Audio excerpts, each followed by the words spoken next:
后来这个牛津 AZ 疫苗原本讲顶礼拜就要运到台湾，即摆到底什么时阵会到货呢？卫福部长陈时中面对媒体甲询问，无愿意加讲。现在有进度、有消息了吗？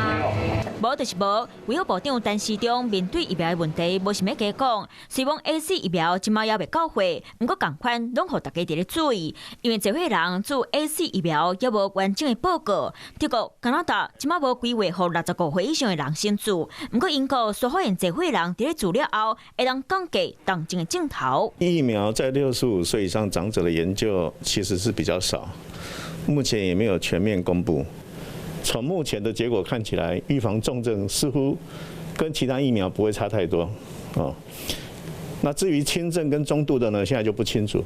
若保护力会当达到90%以上的辉瑞 BNT 疫苗，意大利伫咧临床发现大口的人做第二剂了后，效果刚剩一半。所有的人群里面再分各种慢性疾病呢，目前就没有办法下结论了啊。那我们是可以同意说，肥胖的人免疫反应是比较差的，一般不认为会差到从90几掉到10%几了。即马针对有心的人、红婴仔、慢性病患者、免疫系统疾病、代谢歹患者，也无完整的研究。不过随疫苗开始做，含数来追踪，大家得当愈了解疫苗使用情形。